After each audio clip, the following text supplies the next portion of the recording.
ಭೂಮಿಕಾ ಅವರೇ, ಹೇಗಿದ್ದೀರಾ? ಆರಾಮಾಗಿದ್ದೀರಾ? ಚೆನ್ನಾಗಿದ್ದೀನಿ ಡಾಕ್ಟರ್.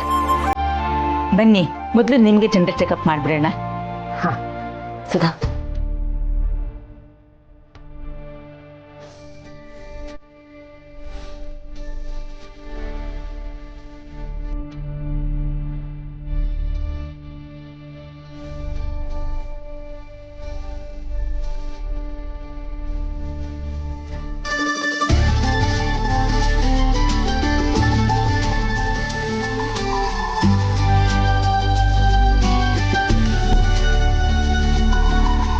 ಬನ್ನಿ, ನಿಧಾನ ಕೂತ್ಕೊಳ್ಳಿ.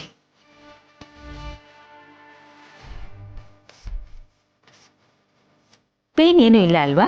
ಇಲ್ಲ ಡಾಕ್ಟರ್. ವೆರಿ ಗುಡ್, ರಿಕವರ್ ಆಗ್ತಾ ಇದ್ದೀರಾ. ಒಂದು ನಿಮಿಷ, ಅವನು ಕೂತಿದ್ರೆ ಸ್ವಲ್ಪ ಹೈಪರ್ ಆಗ್ತಾನೆ. ಸಾರಿ. ಈ ಮಗು ನಿಮ್ಗೆ ದೇವ್ರು ಕೊಟ್ಟಿರೋ ವರ. ಅದು ಅಲ್ಲದೆ ನಿಮ್ಗೆ ಲೇಟಾಗಿ ಆಗಿದೆ ಅಲ್ವಾ, ಇದನ್ನ ಜೋಪಾನವಾಗಿ ನೋಡ್ಕೊಳ್ಳಿ. ಸರಿ ಡಾಕ್ಟರ್. ಇನ್ ಬಿಡಿ ಡಾಕ್ಟರ್, ನೀವು ಹೇಳಿದ್ರಲ್ಲ ಮುಗೀತು. ನಮ್ಮ ಅದ್ಗೆ ಇನ್ನು ಮಗುನ ಕೆಳಗಡೆ ಇಡೋದೇ ಇಲ್ಲ, ಎತ್ಕೊಂಡೇ ಓಡಾಡ್ತಿರ್ತಾರೆ, ಹೂ ತರ ನೋಡ್ಕೋತಾರೆ. ಮತ್ತೆ ನನ್ನ ಮಗು ಅಲ್ವಾ, ನಾನು ತಾನೇ ನೋಡ್ಕೋಬೇಕು. ಅದು ಹೌದು. ಮಗನ ವ್ಯಾಕ್ಸಿನೇಷನ್ ಮಾಡಬೇಕು.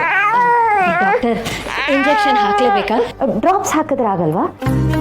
ಭೂಮಿಕಾ ಅವರೇ, ತಮಾಷೆ ಮಾಡ್ತಾ ಇದ್ದೀರಾ? ಇದಕ್ಕೆ ಬೇರೆ ಆಪ್ಷನ್ಸ್ ಇಲ್ಲ, ಇಂಜೆಕ್ಷನ್ನೇ ಮಾಡಬೇಕು. ಅಲ್ಲ ಡಾಕ್ಟರ್, ಅವನಿಗೆ ನೋವಾಗುತ್ತಲ್ವಾ ಇಂಜೆಕ್ಷನ್ ಕೊಟ್ರೆ? ಹೀಗಂದ್ರೆ ಹೇಗೆ? ಈಗ ಮಗುಗೆ ಇಂಜೆಕ್ಷನ್ ಚುಚ್ಚಿದ್ರೆ ಅಂತಾನೆ ಮುಂದೆ ಮಗು ಚೆನ್ನಾಗಿರೋದು. ಅದಕ್ಕೋಸ್ಕರನೇ ನಾವು ವ್ಯಾಕ್ಸಿನೇಷನ್ ಮಾಡೋದು. ನೀವೇನು ವರಿ ಮಾಡ್ಕೋಬೇಡಿ. 2 ನಿಮಿಷ ಅಳತೆ, ಆಮೇಲೆ ಸರಿ ಹೋಗತ್ತೆ. ಅಲ್ಲ ಡಾಕ್ಟರ್, 2 ನಿಮಿಷ ಆದ್ರೂ ಅಳ್ತಾನಲ್ವಾ, ಆಮೇಲೆ ಸರಿ ಹೋಗ್ತಾನಂದ್ರೆ ಏನರ್ಥ? ಒಂದು ಸಣ್ಣ ಇರುವೆ ಕಚ್ಚಿದಂಗ ಆಗತ್ತೆ ಅಷ್ಟೇ. ಅಲ್ಲ ಡಾಕ್ಟರ್, ಇರುವೆ ಕಚ್ಚಿದಂಗ ಆದ್ರೂ ಅವನಿಗೆ ನೋವಾಗತ್ತಲ್ವಾ, ಊತ ಬಂದ್ಬಿಡುತ್ತೆ ಅವನಿಗೆ. ಏನಾಗಲ್ಲ, ನಾನು ಇದೀನಲ್ಲ, ಬನ್ನಿ.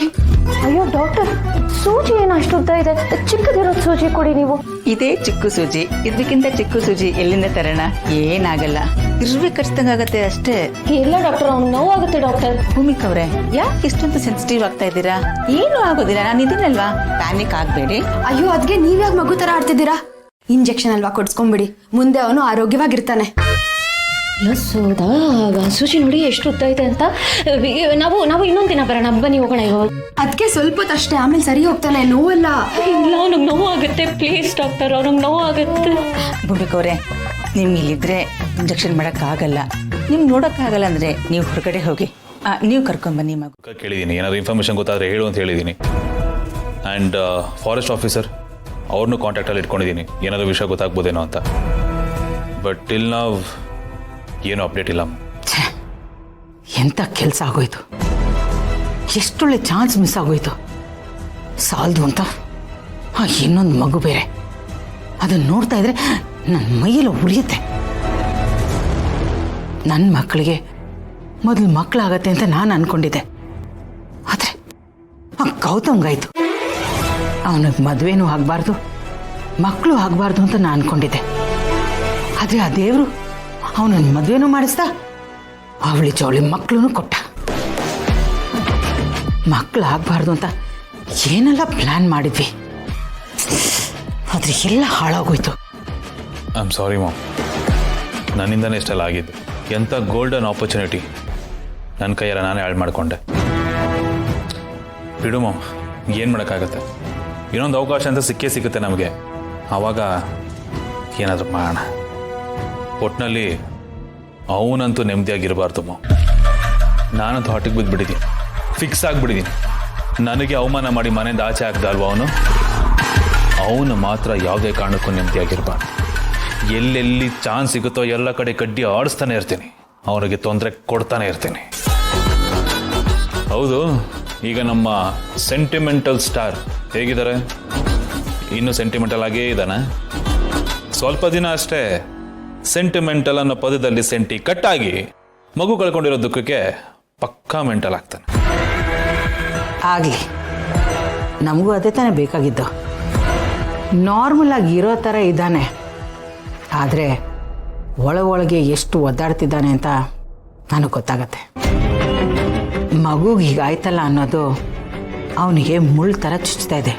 ಚುಚ್ಲಿ ಅಂತನಲ್ವಮ್ಮ ಮಗುನ ಎತ್ತಾಕೊಂಬಂದಿದ್ದು. ಹೀಗಾಗಿದ್ದಾನೆ, ಫುಲ್ ಗೊಳಾಡ್ತಿರ್ಬೇಕಲ್ಲ, ಕಣ್ಣೀರು ಹಾಕೊಂಡು. ಇಲ್ಲ ಜೆ, ಎಲ್ಲಿ ಮನೆಯವ್ರಿಗೆ ಗೊತ್ತಾಗ್ಬಿಡತ್ತೆ ಅಂತ ಅವನು ಯಾವುದನ್ನು ತೋರಿಸ್ಕೊತಾ ಇಲ್ಲ.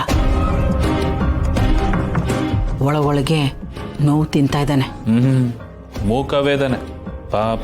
ಈ ಮಗು ವಿಷಯ ಯಾರ ಹತ್ರನೂ ಹೇಳಬೇಡಿ ಅಂತ ನನ್ನ ಹತ್ರ ರಿಕ್ವೆಸ್ಟ್ ಮಾಡ್ಕೊಂಡಿದ್ದಾನೆ. ಅದಕ್ಕೆ ಎಲ್ಲೂ ಯಾರ ಹತ್ರನೂ ಅವ್ನು ತೋರಿಸ್ಕೊತಾ ಇಲ್ಲ. ಮೊದಲನೇ ಮಗು ಹುಟ್ಟಿದ ವಿಷಯ ಸೀಕ್ರೆಟಾಗೇ ಇದೆ. ನಂಗೊಂದು ಐಡಿಯಾ ಬಂತು.